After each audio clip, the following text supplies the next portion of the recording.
Selamat pagi teman-teman trader semuanya dimanapun saat ini Anda berada. Sampai ketemu di kesempatan kali ini di awal pekan kali ini. Hari ini hari Senin tanggal 9 Mei 2022.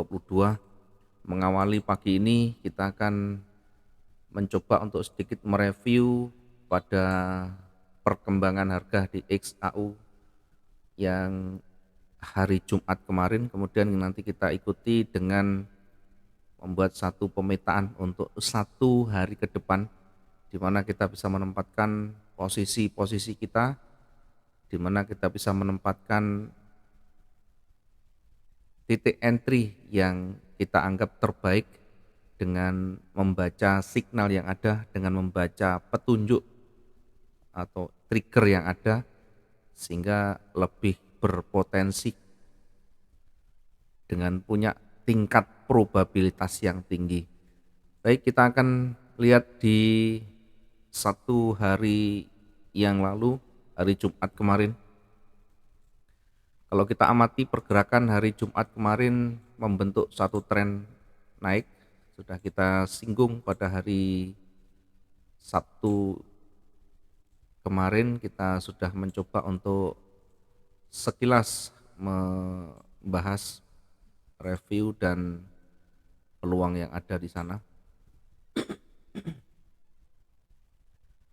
Kalau kita amati, kalau kita lihat dari pergerakan yang ada, high dan low-nya ketemu menuju ke atas atau menuju ke tren naik. Ini high dan low-nya menuju ke atas, semuanya bergerak ke atas sehingga peluang atau potensinya akan bergerak terus ke atas. Namun demikian bukan berarti seterusnya atau tiba-tiba nanti kita ambil posisi buy dengan tanpa melihat histori yang terdekatnya atau melihat kondisi candlestick yang terbentuk terbaru yang dekat dari runningnya. Tentu nanti kita akan terjebak di dalam floating yang cukup panjang ya. Karena itu selalu kita amati, yang pertama adalah strukturnya, yang kedua nanti levelnya, yang ketiga baru titik triggernya. Kemudian jangan lupa untuk selalu melihat di time frame besarnya. Kita lihat di time frame daily ya. Di time frame daily masih didominasi oleh buyer pada hari Jumat kemarin, meskipun di posisi tengah ya, ada penolakan di atas dan di bawah, namun demikian tetap didominasi oleh buyer.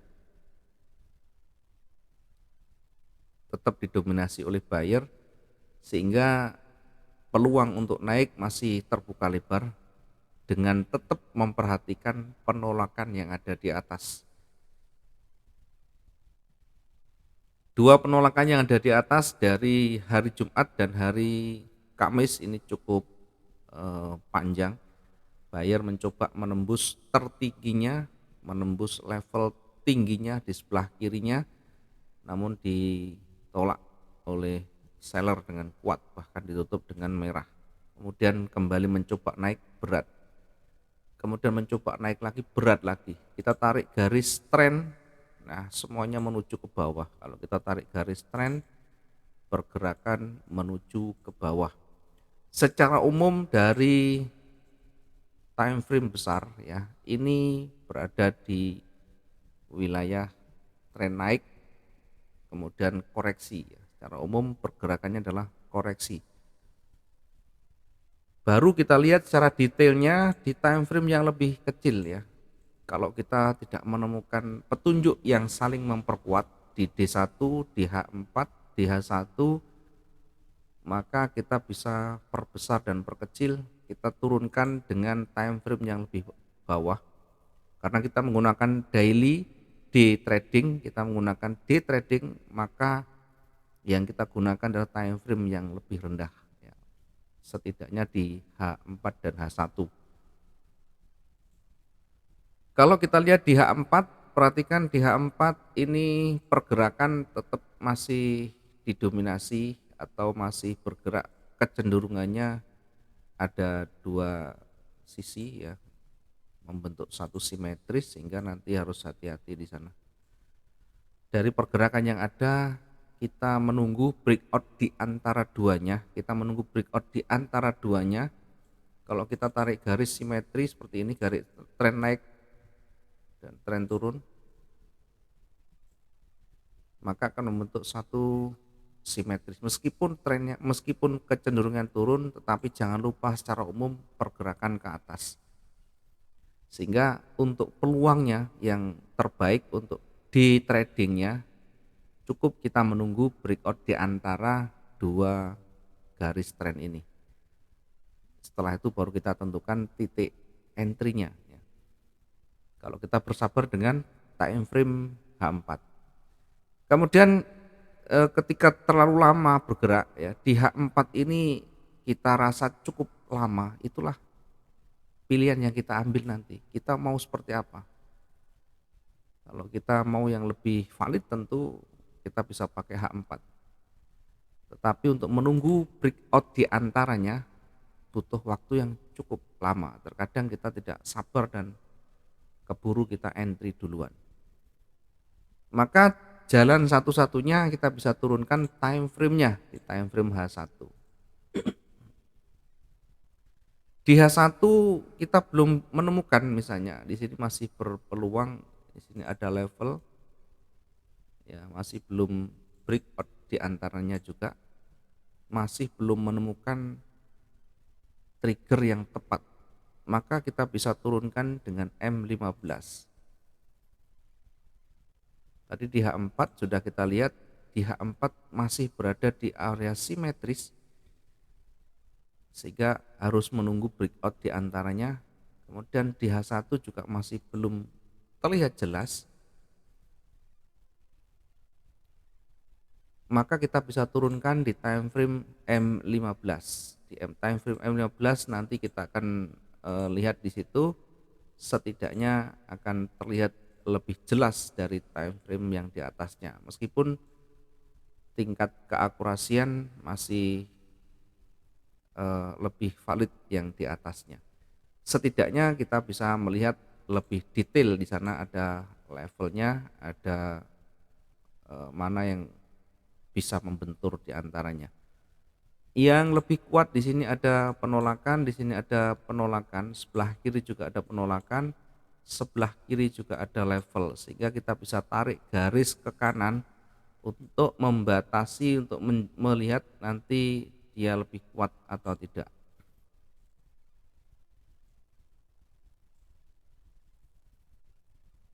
Kenapa kita tarik di sana? Karena ini level yang kuat, nanti bisa memberikan tahanan. Ya. Di atasnya juga ada di sini, ya. Sehingga ketika minimal breakout di sini, seandainya dia breakout, maka ada enggak kira-kira nanti peluang yang bisa kita ambil di sana. Nah, cukup kecil, sehingga ketika cukup kecil, maka keuntungan yang kita ambil juga nanti lebih kecil. Karena itu nanti menunggu breakout di antaranya ya, breakout di antaranya, tetapi cukup lama juga, daripada kita terjebak dalam floating minusnya. Ya, lebih baik kita tunggu breakoutnya. Di atas juga demikian, yang di atas kalau kita amati di situ ada banyak penolakan. Maka lebih baik kita menunggu, tidak usah terkecoh, tidak usah terpesona dengan merah gitu ya. Karena merah-merah di awal ini belum menjamin nanti akan cenderung terus ya. Maka kita bisa tempatkan untuk pertamanya, kita bisa taruh di sini ya, ini cukup rawan juga, ada level yang selnya kita lebih baik menunggu sampai dia breakout.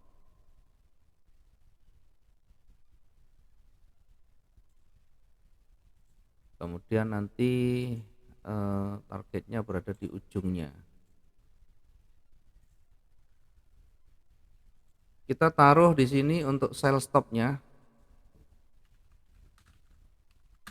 1871.55 dulu ya, di di antara level itu yang cukup beresiko, di atasnya kita tidak mengambil karena cukup kecil juga. Kemudian yang di atas kita taruh untuk buy stopnya.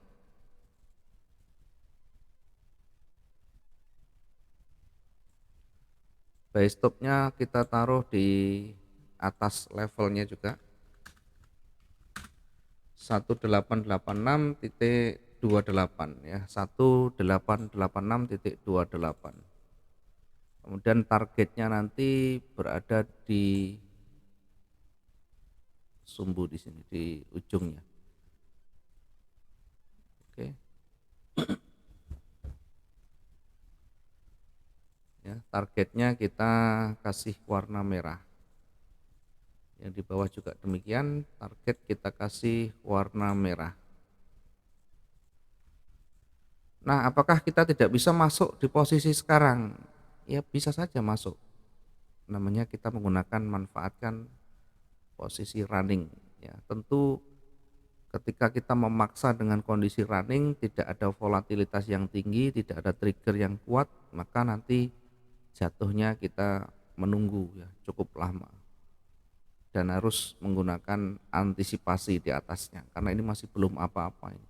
Meskipun terlihat turun tapi masih jauh, masih terlalu jauh, berpeluang kembali naik lagi. Kemudian di atasnya lagi kita lihat ke sisi atas ya. Ketika dia lebih melewati levelnya lagi, kita bisa ambil posisi buy stop kembali di atas levelnya. Ini jaraknya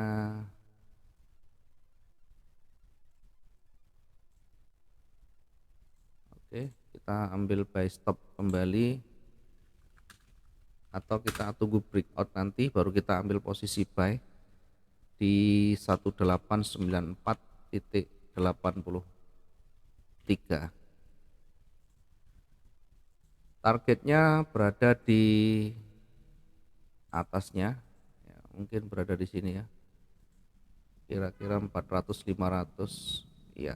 Ini lebih dari cukup dulu untuk target yang paling dekat. Kemudian resikonya kita taruh di bawahnya. Kalau buy-nya tersentuh, resiko bisa taruh di sumbu yang di bawah. Ya, saya tidak tarik garis karena nanti akan berbenturan dengan yang di bawah. Silakan nanti ditarik sendiri. Bisa gunakan perbandingan 1:1 atau kita lihat di levelnya.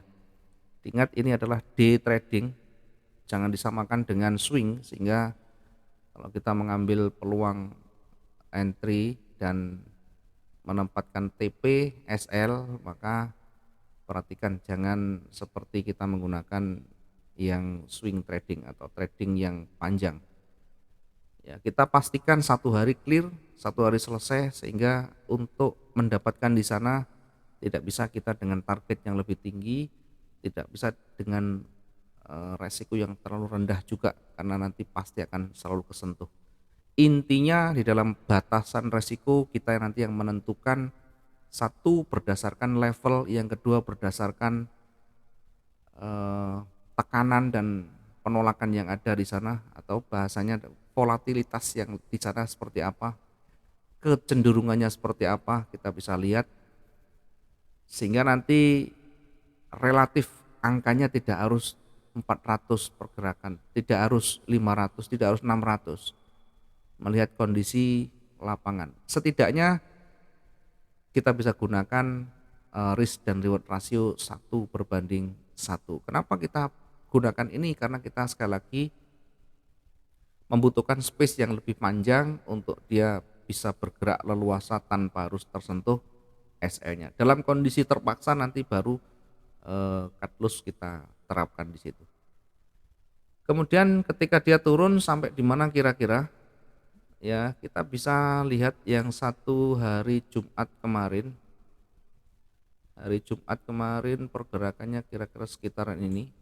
Maka setidaknya sebagai satu pedoman ya, kita bisa gunakan ini sebagai area tertingginya atau high-nya nanti ketika naik.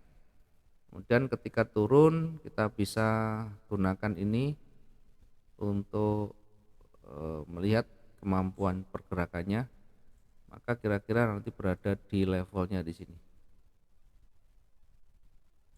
Sehingga ketika bergerak di antaranya masih cukup peluang, meskipun hari Senin ada kalanya bergerak kecil di bawahnya, tetapi paling tidak kita punya punya gambaran ya, punya rabaan.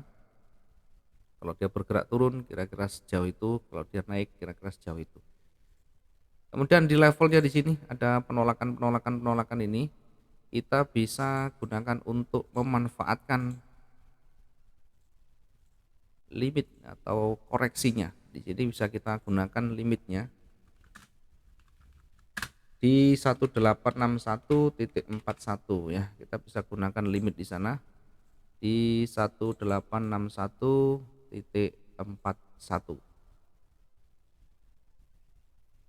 Kemudian yang di atas juga kita bisa manfaatkan untuk levelnya. Ini kita bisa manfaatkan untuk koreksi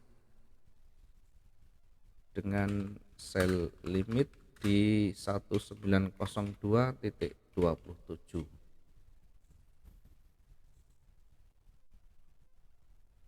Ya, sambil nanti melihat kondisi perkembangan terkini dari pergerakan yang ada, perhatikan tekanannya, perhatikan struktur yang terbentuk, perhatikan juga levelnya, baru kita nanti lihat triggernya, adakah yang bisa kita jadikan sebagai acuan untuk kita entry. Boleh saja kita di antaranya, di tengah kita bisa entry, hanya saja hati-hati dengan level di sana, hati-hati dengan level. Biasanya kalau di area level ini berpeluang memantul dan sebagainya, sehingga sangat kurang mendukung kalau kita ambil posisi sell mengikuti dari kecenderungan, tapi ada batasan di sana.